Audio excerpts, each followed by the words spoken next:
Bismillahirrahmanirrahim. Assalamualaikum warahmatullahi wabarakatuh. Waalaikumsalam warahmatullahi wabarakatuh. Kita buka dengan langsung ya Bapak Ibu. Jalan-jalan ke Mangga 2. Tidak lupa membeli pasta. Siap. Selamat datang rekan-rekan semua. Cucu. Mari kita mulai presentasi dengan bahagia. Puji dan syukur marilah kita selalu panjatkan kehadirat Allah Subhanahu wa taala yang mana selalu memberikan kepada kita rahmat serta karunia-Nya sehingga kita masih dapat berkumpul di dalam ruangan kita ini untuk mengikuti kegiatan yaitu diseminasi budaya positif yang kami dapatkan ketika pendidikan guru penggerak. Kemudian selawat dan salam tak lupa pula kita hadiahkan kepada junjungan alam yakni Nabi besar Muhammad sallallahu alaihi wasallam. Allahumma shalli ala sayyidina Muhammad wa ala ali sayyidina Muhammad. Yang mana beliau selalu beliau adalah seorang sosok yang membawa kita dari alam yang tidak ada ilmu pengetahuan kepada alam yang penuh dengan ilmu pengetahuan seperti yang kita rasakan saat sekarang ini. Bapak Ibu, terima kasih saya ucapkan karena sudah hadir di ruangan ini. Kebetulan saya mendapatkan tugas yaitu mendiseminasi budaya positif yang merupakan tugas dari guru penggerak yang harus salah satu kegiatan yang harus kami lalui. Nah, Bapak Ibu, untuk membuat fokus diri kita atau membuat fokus kita bersama, marilah kita sebelumnya melakukan ice breaking ya Bapak Ibu. Nah, mungkin ini berupa senam Bapak Ibu, senam tangan. Ya, Bapak Ibu boleh duduk saja, tapi nanti diikuti dengan senam suara. Ya, senam suara ya. Artinya kita bernyanyi. Nah, seperti ini Bapak Ibu. Nah, tangan semuanya ke depan. Ya. Lagunya seperti ini Bapak Ibu. Kiri kiri kiri, kanan kanan kanan, kiri kanan, aku sudah tahu. Itu ya Bapak Ibu. Nah, lanjut ke depan belakang lagi nanti. Oke, kita coba lagi. Kiri kiri kiri, kanan kanan kanan, kiri kanan, aku sudah tahu. Depan depan depan, belakang belakang belakang, depan belakang, aku sudah tahu. Oke. Lagi Bu Bina. Nanti lagi ya Bu Pipi. Nah, mudah-mudahan dengan speaking kita lakukan tadi kita bersemangat ke depannya ya Bapak Ibu. Ya. Nah, baik, sebelum kita masuk ke materi, tentu harus ada kesepakatan forum yang kita buat ya Bapak Ibu. Di sini saya sudah mulai mencoba membuatnya tadi ya. Yang pertama, kita semuanya diharapkan berpartisipasi aktif dalam kegiatan diskusi nantinya. Yang kedua, kita saling menghargai pendapat sesama peserta diskusi nanti. Yang ketiga, kami mohonkan HP-nya silent ya Bapak Ibu selama kegiatan berlangsung. Dan yang berikutnya, kita harus bahagia dan antusias. Ya, jadi ini adalah kesepakatan forum yang saya buat. Adakah masukan dari Bapak Ibu atau ditambah ini? Pas. Oke. Luar biasa. Nah, oke. Bapak Ibu, seperti yang saya katakan tadi bahwa tujuan kegiatan hari ini adalah melakukan aksi nyata budaya positif di sekolah kita ya. Kemudian kita bersama-sama belajar tentang apa itu budaya positif dan bekerja sama untuk melaksanakan budaya positif di sekolah yang kita cintai ini. Bapak Ibu, setelah kami melakukan pendidikan guru penggerak selama lebih kurang 1 bulan ini, banyak hal-hal baru yang kami dapatkan ya. Di sini kami belajar tentang pemahaman pendidikan atau menurut Ki Hajar Dewantara. Nah, tujuan pembelajaran menurut Ki Hajar Dewantara adalah menuntun segala kodrat yang ada pada anak agar mereka kebahagiaan setinggi-tingginya, baik sebagai manusia biasa ataupun sebagai anggota masyarakat. Oleh karena itu, pendidikan ini menuntun kodrat anak-anak sehingga dapat memperbaiki perilakunya, bukan dasar-dasarnya saja. Jadi tujuan utamanya adalah memperbaiki perilakunya karena setiap anak itu mempunyai kodratnya masing-masing. Jadi, untuk mewujudkan tujuan pendidikan itu, salah satu upaya yang kita lakukan adalah dengan membiasakan budaya positif di lingkungan sekolah kita. Jadi, Bapak Ibu, untuk tercapainya tujuan pembelajaran menurut Ki Hajar Dewantara, maka yang perlu diterapkan adalah pembiasaan budaya positif. Nah, sekarang Bapak Ibu, pernahkah Bapak Ibu mendengar kata-kata budaya positif? Pernah mendengar? Nah, kira-kira apa itu budaya positif, Bapak Ibu? Ada Bapak Ibu yang tahu apa itu budaya positif? Ya, silakan Pak Arif. Ya Bu, menurut saya budaya positif itu sesuatu hal yang baik, yang bagus, yang dilakukan terus-menerus. Oke, bagus Bapak. Terima kasih Bapak Arif. Lanjut, selanjutnya siapa lagi ya, Bu Pipi? Terima kasih Bu Indah. Menurut pendapat saya, kalau budaya positif ini kebiasaan-kebiasaan yang dilakukan mengarah ke tingkah laku yang positif. Oke. Itu Bu Indah. Terima kasih. Terima kasih Bu Pipi. Terima kasih Bapak Arif, Ibu Pipi. Benar, memang benar sekali bahwa budaya positif itu adalah nilai-nilai, keyakinan-keyakinan dan kebiasaan-kebiasaan yang positif, ya.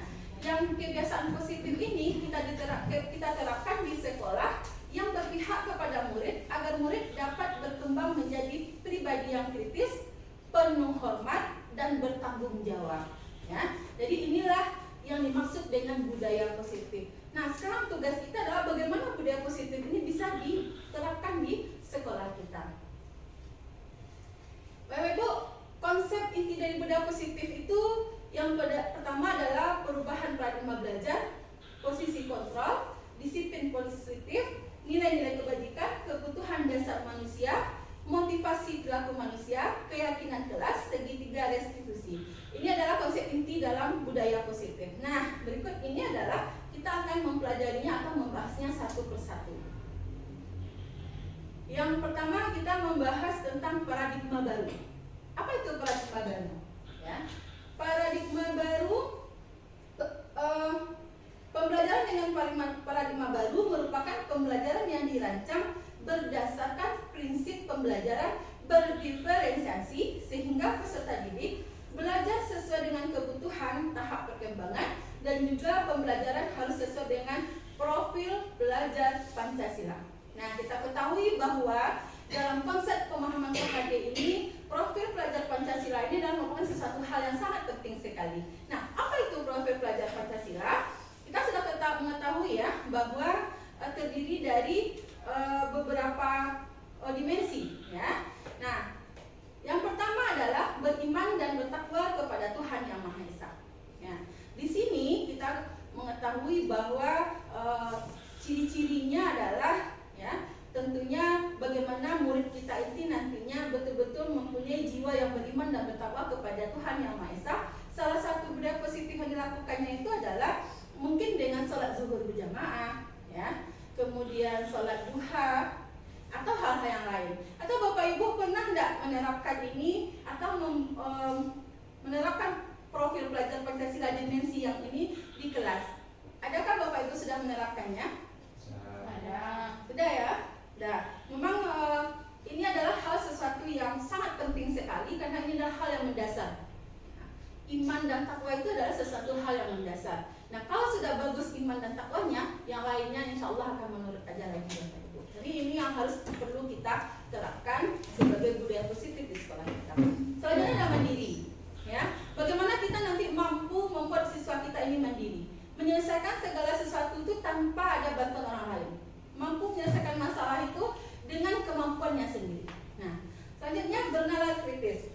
Nah, bagaimana nanti siswa kita ini berprofil pelajar Pancasila, bernalar kritis, artinya adalah berpikir atau memikirkan sesuatu dengan kritis, gitu ya Bapak Ibu, sehingga hal-hal yang baru dapat mereka terapkan dalam kehidupannya. Selanjutnya kreatif. Nah, kalau kreatif kita sudah tahu artinya menciptakan sesuatu yang baru atau menghasilkan sesuatu yang baru yang sehingga menyebabkan mempunyai daya guna ya apa yang mereka pikirkan ini. Nah, kemudian selanjutnya adalah bergotong royong. Kita tahu bahwa Indonesia ini adalah negara yang bergotong royong. Maka dalam kehidupan bersekolah pun, murid bersekolah pun bergotong royong itu perlu diterapkan. Dengan contoh mungkin guru bersama, gitu ya, berkolaborasi dalam hal-hal yang misalkan belajar, gitu ya, diskusi, menyelesaikan masalah, segala macam, bergotong royong. Nah, selanjutnya berkebinekaan global. Nah, ini juga penting. Kenapa? Karena Indonesia ini terdiri dari bermacam suku bangsa, agama, ras, dan golongan. Nah, bagaimana siswa kita di sekolah nanti mampu menerapkan kebinekaan global ini tanpa memandang asal usul temannya, gitu ya Bapak Ibu, agamanya, atau segala sesuatu yang dapat membedakan mereka. Nah, mungkin itu Bapak Ibu yang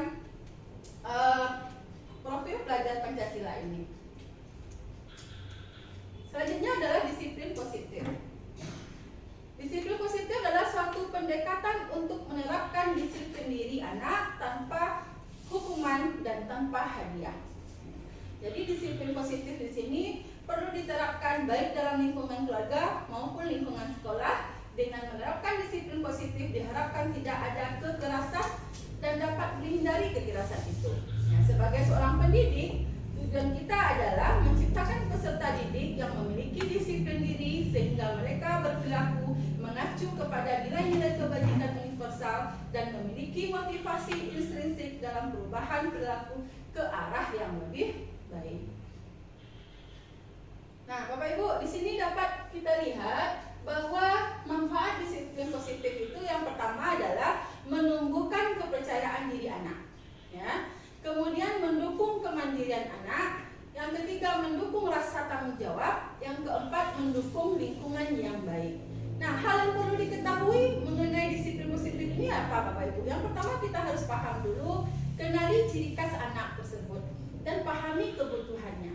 Nah, karena siswa kita ini atau murid kita ini berbeda kebutuhannya, berbeda gaya belajarnya, berbeda mempunyai ciri khas masing-masing. Ini yang harus kita ketahui sebelumnya. Kita tidak bisa menerapkan suatu disiplin positif kepada si A sama dengan si B karena mereka berbeda.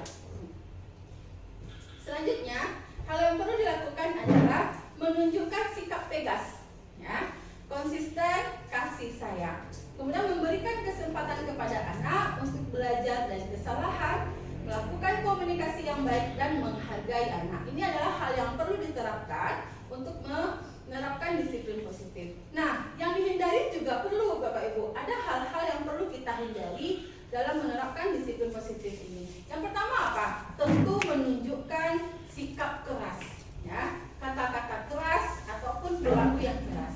Yang kedua, menunjukkan sikap yang lembut juga tidak boleh Bapak Ibu. Terlalu lembut juga tidak boleh dalam menetapkan disiplin positif ini. Yang ketiga, kita tidak boleh memberikan hukuman. Ya, ini adalah sesuatu hal yang harus dihindari di dunia pendidikan hari ini, yaitu memberikan hukuman. Yang selanjutnya, menciptakan hubungan yang tidak menyenangkan. Ini harus kita hindari. Ya, seperti memarahi, menyindir, menyinggung, ya. Itu adalah hal-hal yang perlu kita hindari dalam menerapkan disiplin positif. Nah, ternyata Bapak Ibu dalam menerapkan disiplin positif ada cara-caranya. Komunikasinya perlu ada, ya, perlu kita pelajari. Nah, yang harus dihindari apa Bapak Ibu? Yang harus dihindari menggurui, mencecar, kemudian mencecar, kemudian meminta. Dalam komunikasi disiplin positif, 3 kata-kata ini harus kita hindari: menggurui, mencecar, dan memerintah. Karena semua ketiga kata-kata ini negatif ini Bapak Ibu.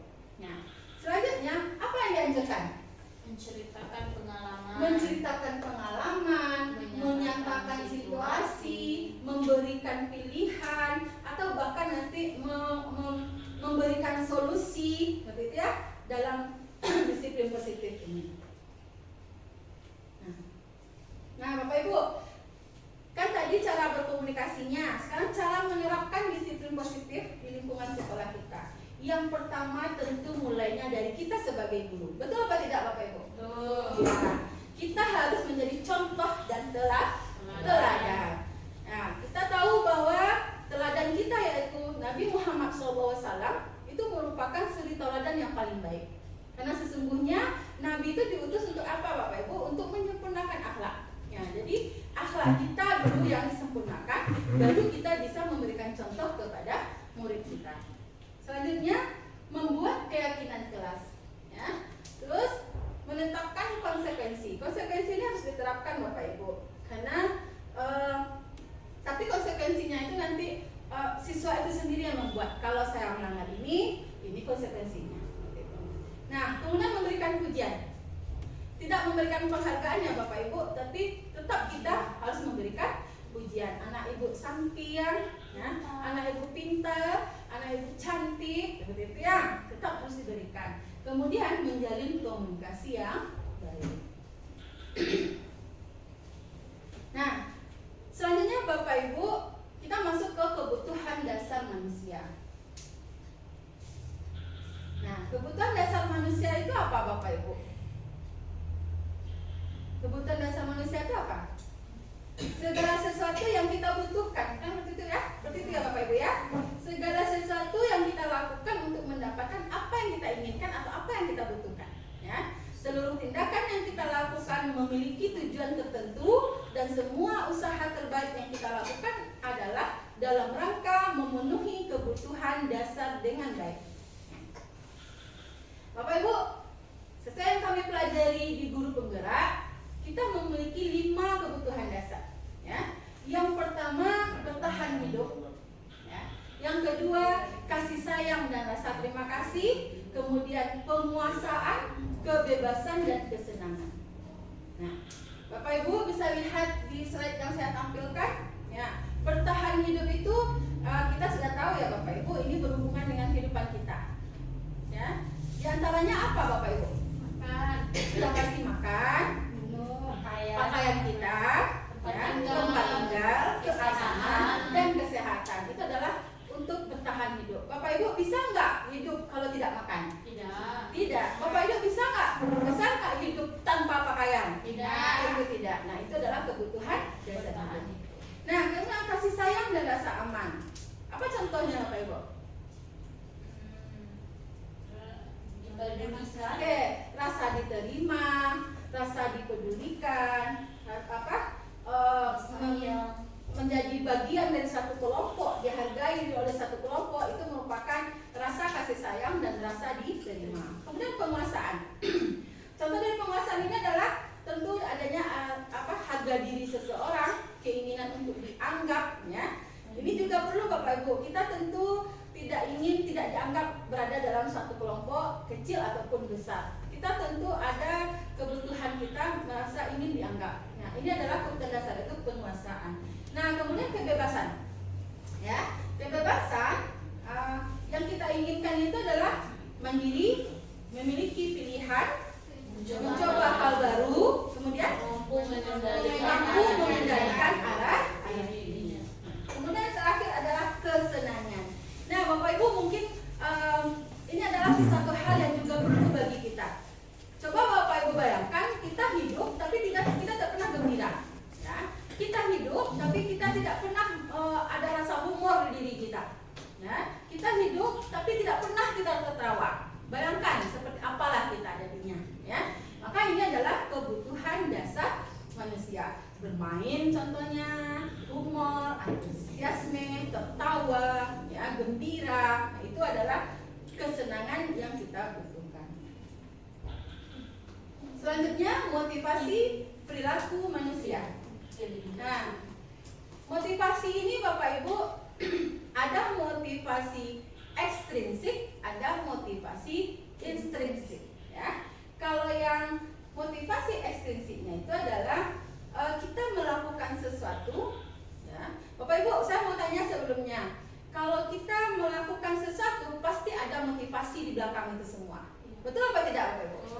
Nah, kita menjadi guru, pergi ke sekolah, tentu ada motivasi di diri kita.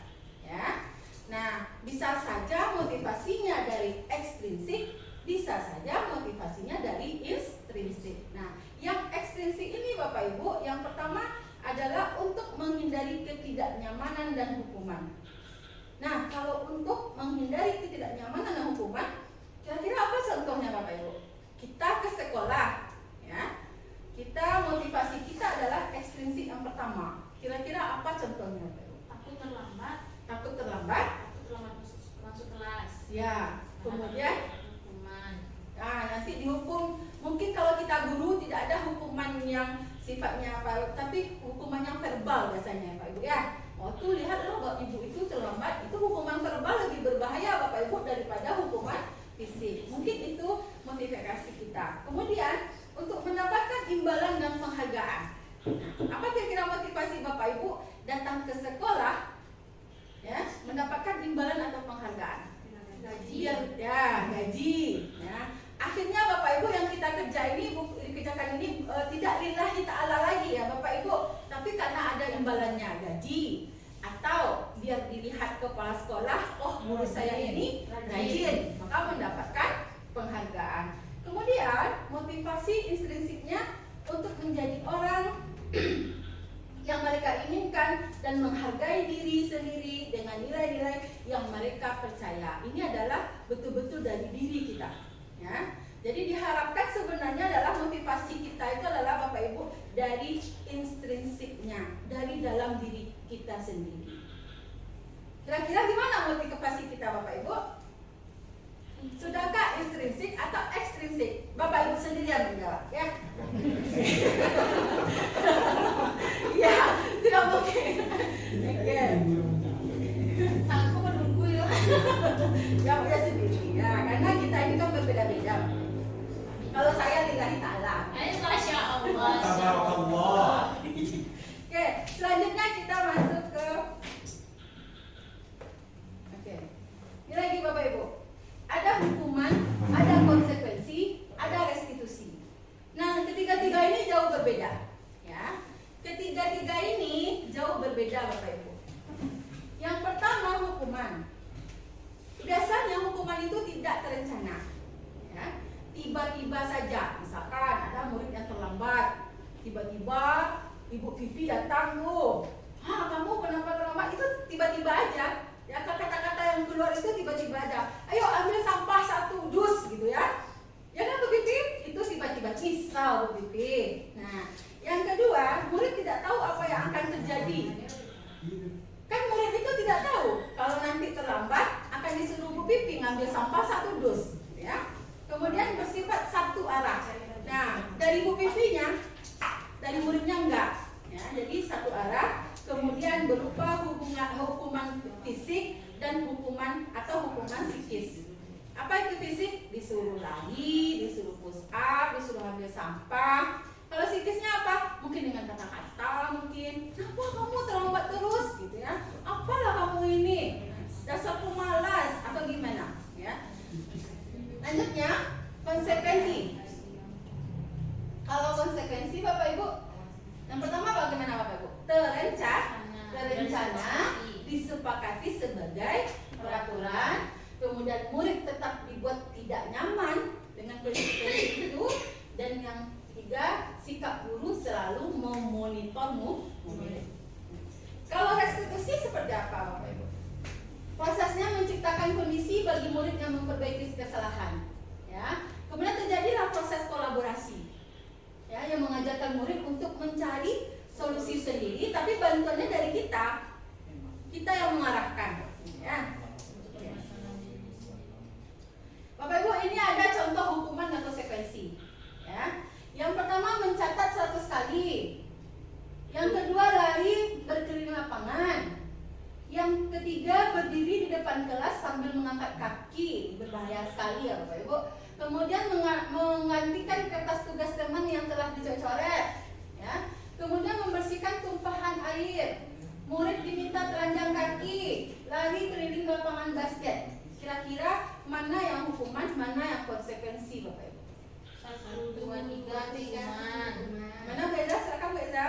Untuk nomor 1, 2, 3 itu hukuman. Betul ya. Betul. Nomor 4 itu konsekuensi. Ya. Nomor 5 itu konsekuensi, yang ke-6 hukuman, dan yang terakhir konsekuensi. Oke, kita lihat apakah pilihan Bu Eza benar ya.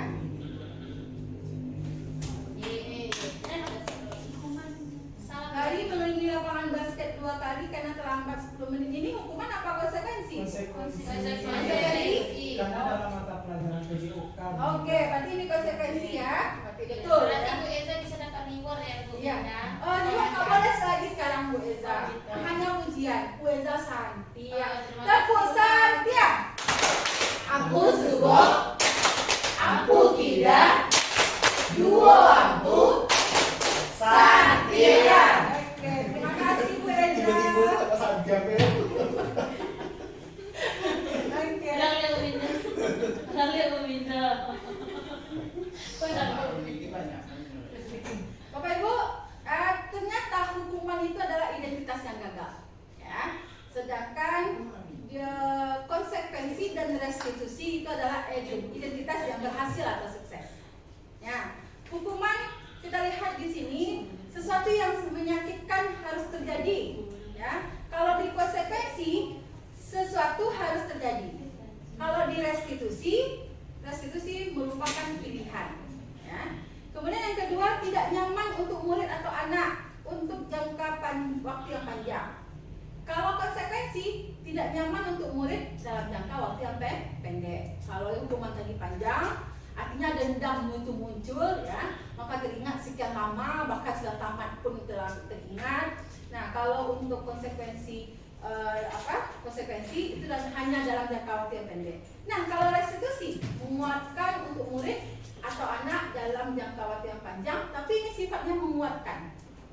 Jadi Bapak Ibu bisa baca ini, ya, identitas gagalnya seperti apa, di konsekuensinya seperti apa, restitusinya seperti apa. Ini yang perbedaan dari ketiga-tiganya. Gimana Bapak Ibu? Capek? Mau ice breaking? Oke. Boleh Bapak Ibu. Ini saya sudah siapkan. Boleh? Sebelumnya berdiri dulu Bapak Ibu, silakan.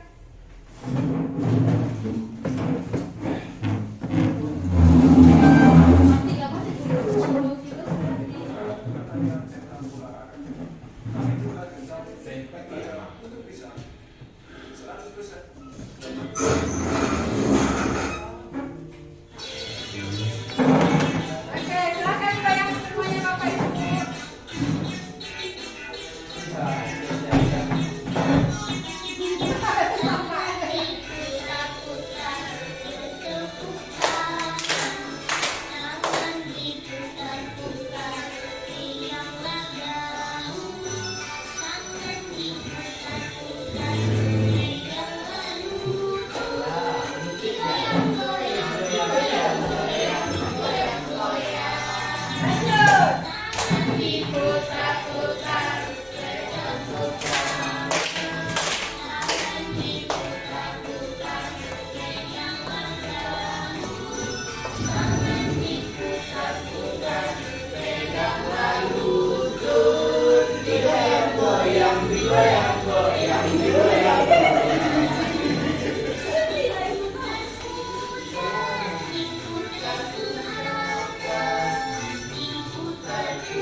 Kenapa ini lebih?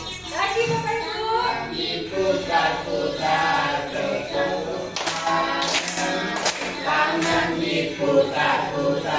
Peganglah bahu, tangan diputar-putar, peganglah lutut, digoyang-goyang, digoyang-goyang, digoyang-goyang. Tangan diputar-putar, peganglah tangan diputar-putar, peganglah bahu, tangan diputar-putar, peganglah lutut.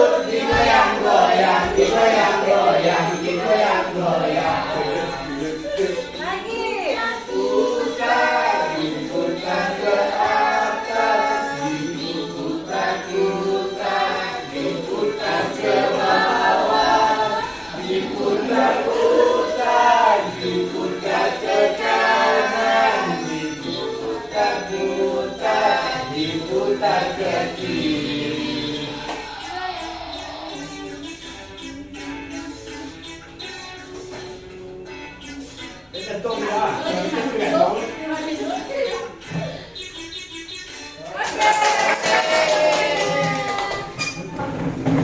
Bagaimana ya? Bagaimana? Oke, bagaimana Bapak Ibu? Sudah panas? Ya.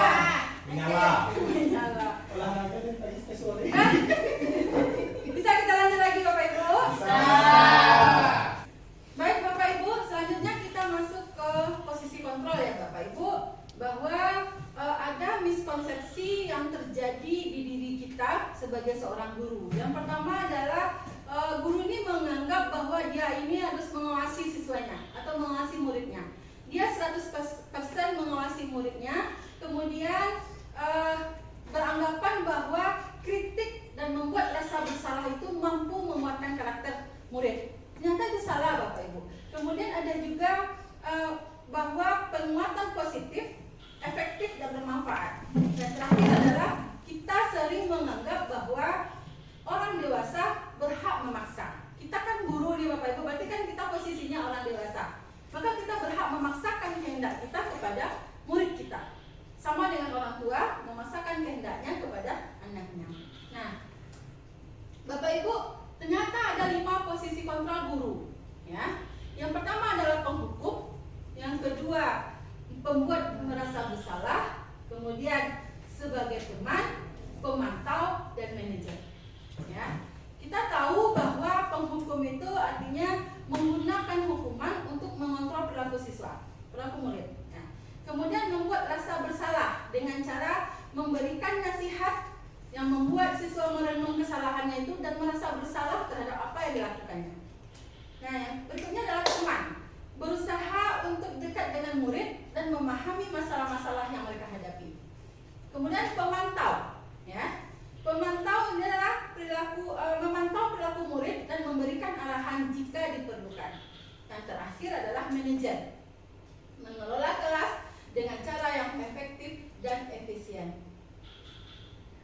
Nah, Bapak Ibu, berarti tadi ya ada 5 posisi kontrol guru. Yang pertama adalah penghukum, yang kedua pembuat rasa bersalah, yang ketiga adalah menjadi teman, kemudian pemantau dan manajer. Ternyata Bapak Ibu, kalimat-kalimat yang akan dikeluarkan ketika membahas memproses suatu kasus itu berbeda-beda Bapak Ibu. Ini contohnya. Ya, contoh penerapan 5 posisi kontrol guru. Kasusnya adalah siswa tidak memakai atribut lengkap saat upacara bendera. Nah, Bu Eza, kalau Bu Eza sebagai penghukum, ternyata ini kalimatnya Bu Eza. Silakan dibaca Bu Eza.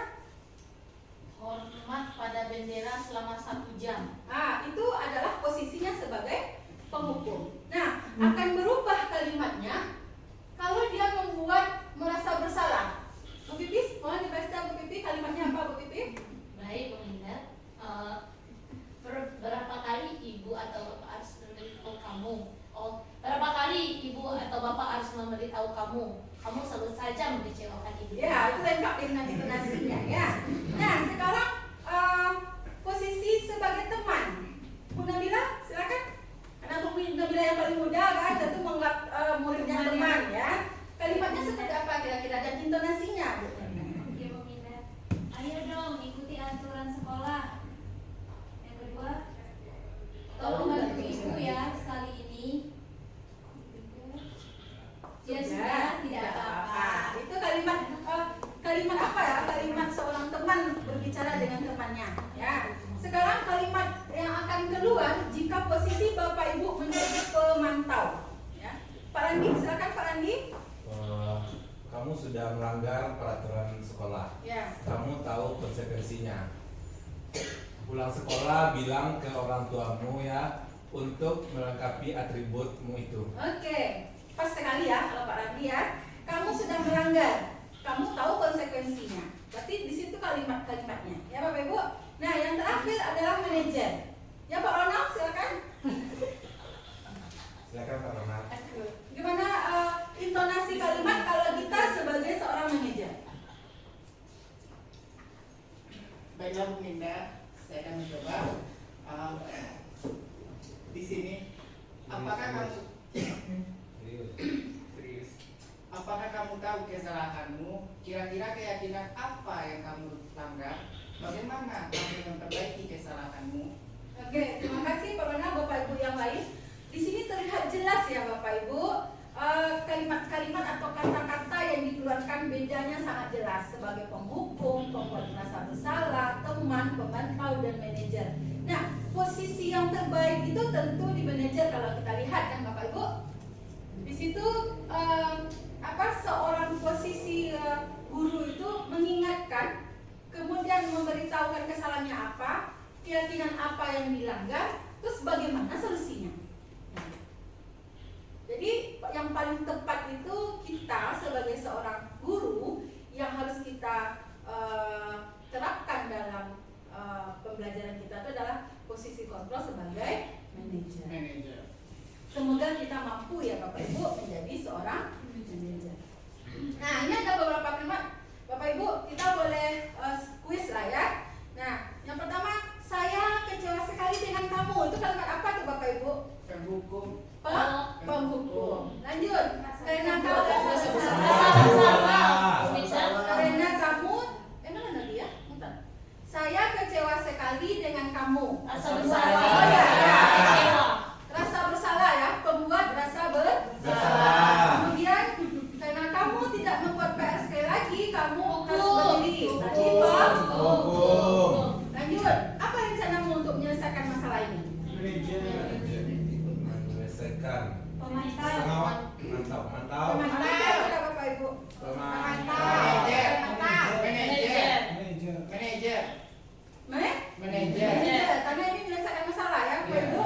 Ayolah, lakukan ini demi Teman. ibu. Teman. Teman. Kemudian kamu tidak pernah mendapatkan nilai jika tidak mengerjakan tugas ini. Ini teman. Tahu Bapak Ibu. Wah, rupanya kita sudah mulai paham ya Bapak Ibu. Iya. Nah, selanjutnya keyakinan kelas ya Bapak Ibu. Kita masuk ke keyakinan kelas ya. Bapak Ibu, mengapa harus keyakinan kelas? Kenapa tidak peraturan kelas?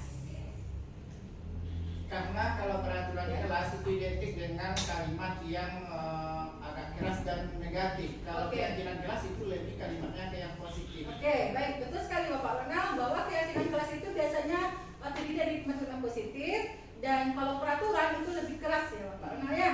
Nah, benar sekali bahwa keyakinan kelas itu adalah seperangkat nilai dan prinsip yang disepakati bersama oleh guru dan siswa untuk memandu perilaku dan interaksi di dalam kelas. Bapak Ibu, pembentukan keyakinan kelas itu seperti ini ya Bapak Ibu, lebih bersifat abstrak, berupa pernyataan yang universal, umum ya, dibuat dalam pernyataan yang positif seperti yang Bapak Ronald katakan tadi. Kalimatnya sederhana agar mudah diingat, kemudian sesuai dengan kondisi kelas sehingga mudah diterapkan, dan terakhir semua warga sekolah terlibat dalam membuat keyakinan kelas tersebut. Nah, ini adalah bagaimana cara pembentukan keyakinan kelas. Bapak Ibu, ini ada contoh peraturan dan keyakinan kelas. Di peraturan ini kalimatnya selalu kembalikan buku ke tempat, ya. Maka di keyakinan kelas kalimatnya harus positif, yaitu tanggung jawab. Kemudian di peraturan dilarang mengganggu orang lain, maka di keyakinan kelas dia akan merubah menghormati orang lain. Nah, sudah jelas nampak perbedaannya Bapak Ibu, bisa dibaca di slide ini. Nah, terakhir, jangan berlari di kelas atau koridor. Maka keyakinan kelasnya adalah menjaga keselamatan atau keadaan. Baik. Mungkin ini ada contoh-contoh lain ya Bapak Ibu di keyakinan kelas yang kita buat, bahwa ada beriman dan bertakwa kepada Tuhan, menghormati guru, membuang sampah pada tempat sampah, menjaga kebersihan, menjadi murid yang menyenangkan, gembira. Dan Bapak Ibu lihat kan bahwa kalimatnya itu tidak ada yang kalimat negatif. Semuanya kalimatnya adalah positif. Tidak ada kata perintah di sana. Contoh, membuang sampah pada tempatnya. Tidak ada kata-kata ya, tidak ada kata-kata seperti itu. Ya Bapak Ibu, jadi ini adalah contoh kalimat keyakinan kelas. Terakhir Bapak Ibu adalah segitiga restitusi. Ya. Apa itu segitiga restitusi? Yaitu suatu proses dialog yang dijalankan oleh guru agar dapat menghasilkan murid yang mandiri, bertanggung jawab. Nah, Nah, karena dia namanya segitiga Bapak Ibu, karena bentuknya memang segitiga ya. Artinya tidak terputus. Segitiga itu tidak terputus ya. Yang pertama adalah menstabilkan identitas ya. Apa itu menstabilkan identitas? Berdasarkan prinsip membuat kesalahan adalah bagian dari proses pembelajarannya ya. Kalimat ketika kita misalkan ada anak nih yang punya kasus nih ya, kemudian kita panggil, kita lakukan segitiga restitusi, maka kalimat-kalimat menstabilkan identitas ini ada ini contohnya Bapak Ibu. Yang pertama, berbuat salah itu wajar loh nak ya. Yang kedua, tidak ada manusia yang sempurna nak. Kemudian ibu juga pernah melakukan itu ya. Kemudian ibu tidak mau mencari siapa yang salah, tapi ibu mau mencari solusi. Itu menstabilkan identitas ya Bapak Ibu. Kemudian menanyakan keyakinan ya. Berdasarkan prinsip teori kontrol bahwa pada dasarnya kita termotivasi secara implisit. Nah, kalimat-kalimat yang akan kita utarakan kepada anak kita yang bermasalah ini apa Bapak Ibu? Yang pertama, apa keyakinan kelas kita sebelumnya? Ya, nilai apa yang telah kita sepakati? Apa yang anak ibu langgar? Ya, kamu ingin menjadi orang yang seperti apa? Nah, itu adalah kalimat-kalimat ketika menanyakan keyakinan. Nah, selanjutnya yang ketiga, ya, restitusi yang ketiga adalah memvalidasi tindakan yang salah. Ya, berdasarkan prinsip setiap perilaku berupaya memenuhi suatu kebutuhan. Kalimatnya seperti apa? Contoh, kamu pasti punya alasan melakukan hal itu, bukan? Ya. Kemudian kamu melakukan karena mempertahankan sesuatu yang penting bagimu, kan? Nah, begitu ya. Itu adalah kalimat-kalimat validasi tindakan yang salah. Nah, kira ada mungkin tambahannya Bapak Ibu di validasi tindakan salah ini? Mungkin kita menawarkan solusi ya, atau bukan? Kita memberikan solusi ya. Kira-kira apa solusinya? Apa solusinya nak? Apa yang akan Anda lakukan nak? Di situ adalah validasi tindakan yang salah. Lanjut. Nah, Bapak Ibu, ini ada contoh.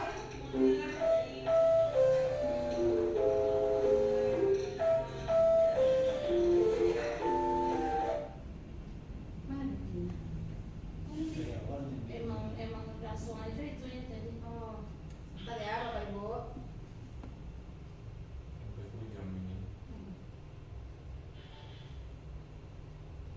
Saya pernah melakukan segitiga restitusi ini Bapak Ibu, makanya modalnya langsung saya di sini ya. Ketika ada salah seorang murid saya yang sering terlambat, ya, yang sering terlambat. Kemudian setelah dilakukan proses segitiga restitusi, ketemu masalahnya Bapak Ibu. Dan alhamdulillah setelah itu anak kita ini tidak terlambat lagi, ya.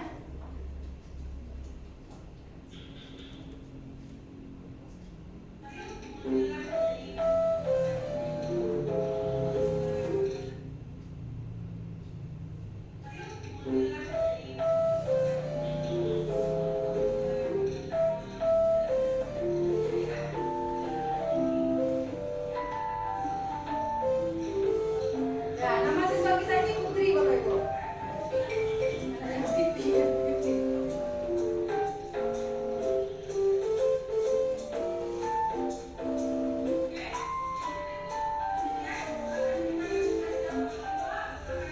Nah, Bapak Ibu, yang saya lakukan pertama sekali itu adalah menstabilkan identitasnya. Saya menanyakan kenapa dia terlambat, ya.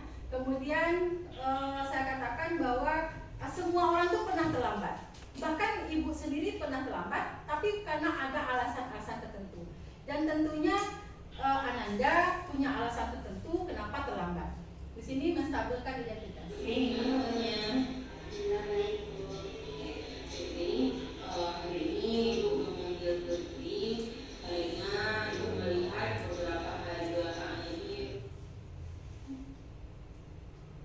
Jaringan.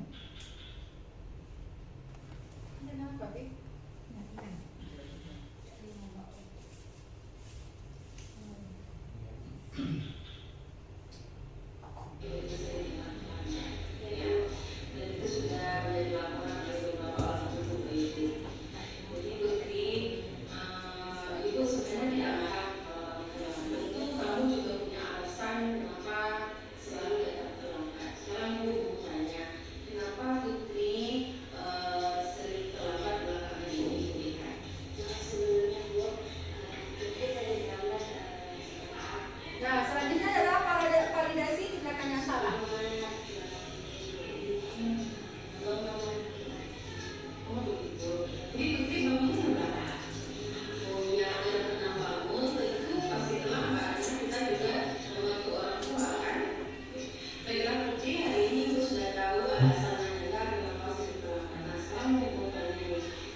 Ibu. Oke, kita lanjut aja Bapak Ibu karena sepertinya jaringan ini. Oke. Ya. Baik, nah demikianlah ya Bapak Ibu proses restitusi tadi. Di video yang kita lihat ada kasus anak, kemudian ada kita lakukan validasi tindakan kesalahannya, kemudian kita mencarikan solusinya yang terakhir Bapak Ibu ya. Nah, itu adalah contoh restitusi yang sudah saya lakukan di dalam proses perjalanan. Baik Bapak Ibu, kita sudah berada di akhir diskusi ya.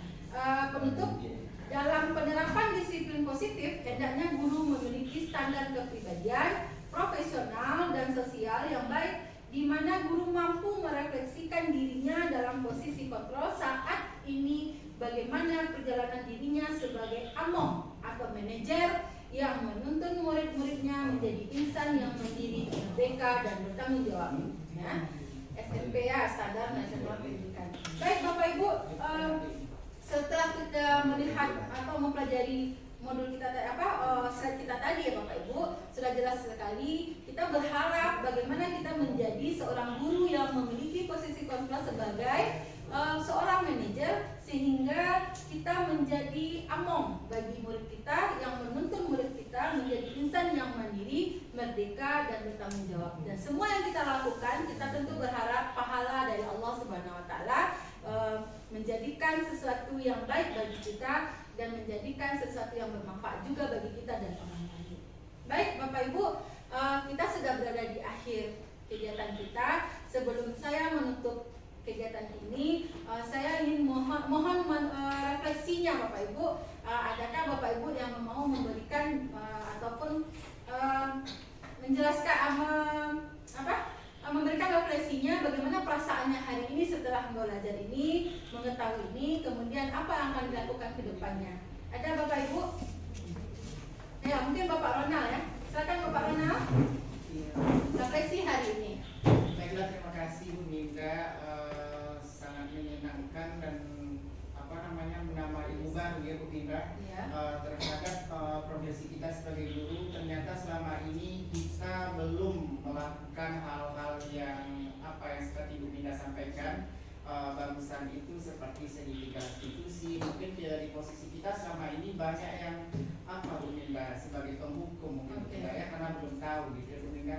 Dengan adanya ilmu baru ini semoga bisa kita implementasikan di dalam proses pembelajaran kita.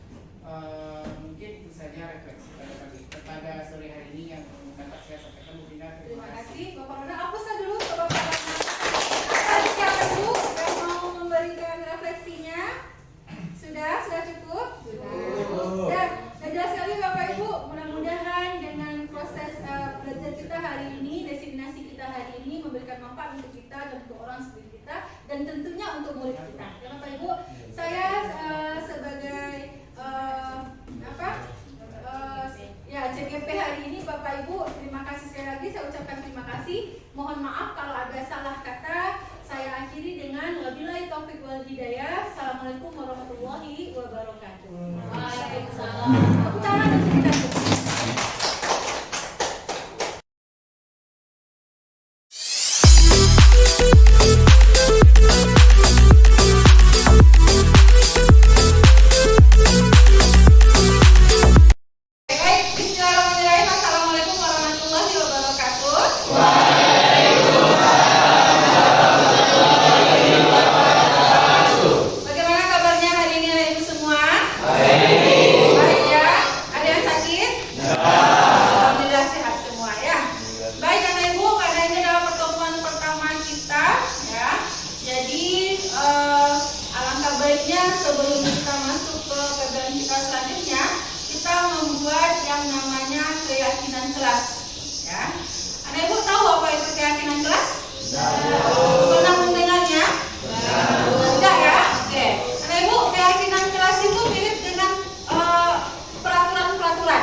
Karena kalau keyakinan yang akan kita buat itu biasanya keyakinan itu adalah segala sesuatu yang wajib anak ibu yakini dan anak ibu bertanggung jawab terhadap keyakinan yang telah anak ibu buat bersama-sama nanti.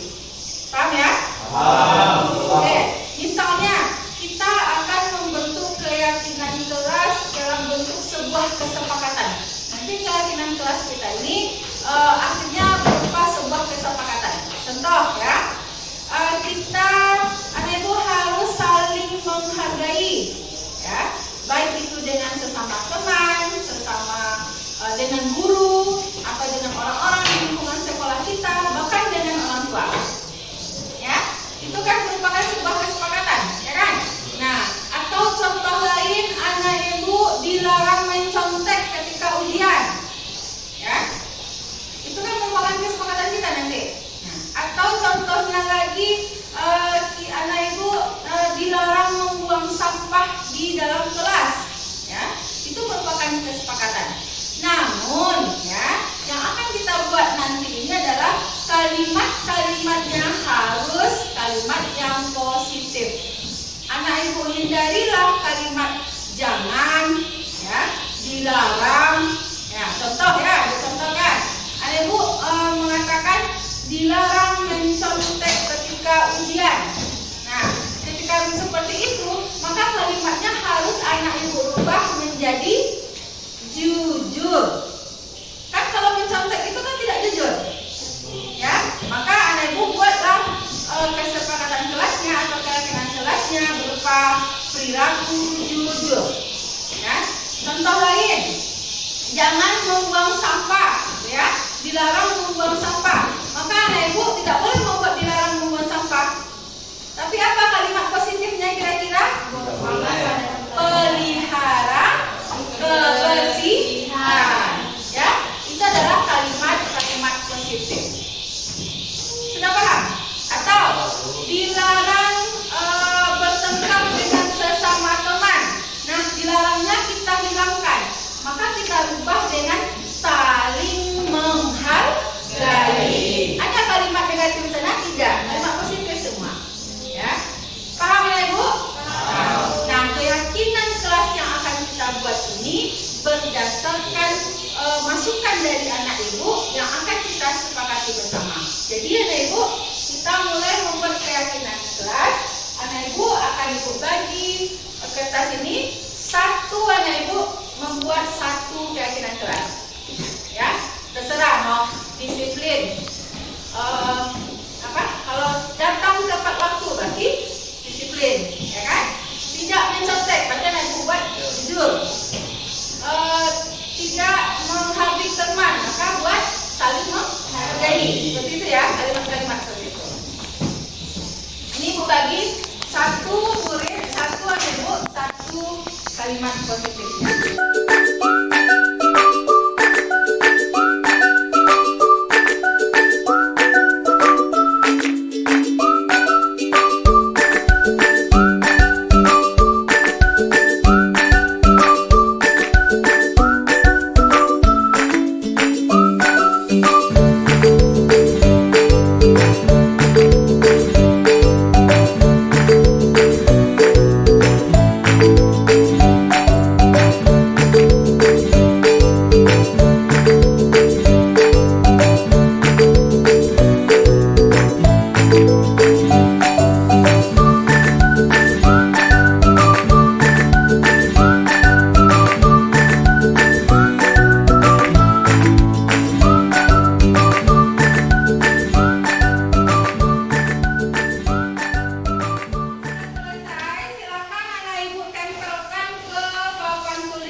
ya, boleh. Jujur, boleh. Jujur, saling tolong-menolong sudah ada sudah ada, jujur sudah disiplin mengumpulkan tugas tepat waktu, berarti disiplin ya. Berpakaian rapi, disiplin ya. Tepat waktu disiplin ya. Menjaga kerapian juga, saling menghargai teman sudah, disiplin sudah, membuang sampah pada tempatnya. Boleh, menjaga perasaan satu sama lain, berarti saling menghargai, jujur, disiplin saling menghargai sesama teman, datang tepat. Oke, Ibu, kita sudah membuat kesepakatan kelas kita pada hari ini. Nah, setelah Ibu seleksi ya, setelah Ibu pilih-pilih, ada tinggal lagi 1, 2, 3, 4, 5, 6, 7, 8 keyakinan kelas yang sudah kita ambil ya. 8 keyakinan kelas ini, yang pertama adalah saling menghargai, kemudian berpakaian rapi selalu di sekolah dan di kelas, kemudian disiplin, saling tolong menolong, selalu berkata baik dan sopan, berbicara jujur, dan membuang sampah pada tempatnya. Ya, ada 8 keyakinan kelas yang sudah kita sepakati. Nah, Ibu mau tanya, ada keberatan dengan ini? Tidak. Setuju semuanya? Setuju. Maka, nah Ibu, keyakinan kelas ini akan kita buat di sebuah kertas yang bagus, yang akan kita pajang ketika masuk kelas, yang akan selalu anak Ibu baca. Ingat anak Ibu, keyakinan kelas ini dibuat dari hati. Maka anak Ibu harus bertanggung jawab juga dari hati. Ya. Jadi sudah sepakat semuanya? Sudah. Kalau sudah, setelah ini kita akan menandatangani tanda kesepakatan kelas kita. Siapa yang melanggar tentu akan ada konsekuensinya. Oke?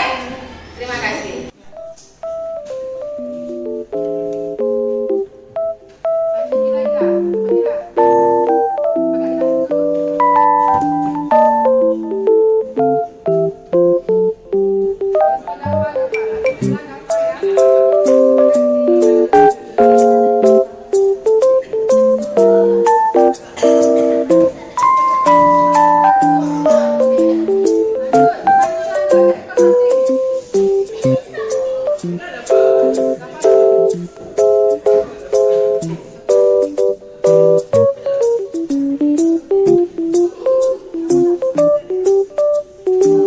Cacat nulis ya, Bu. Cacat nulis ya.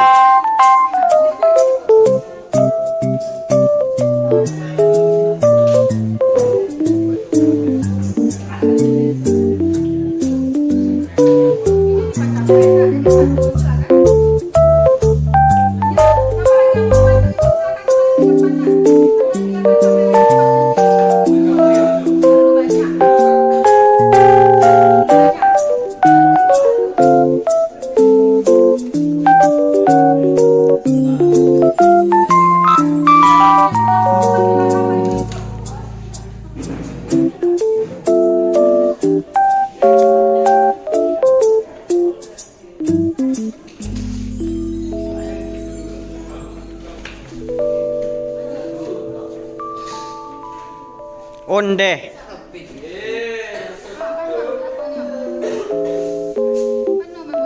Enggak, Bu. Retak, Bu.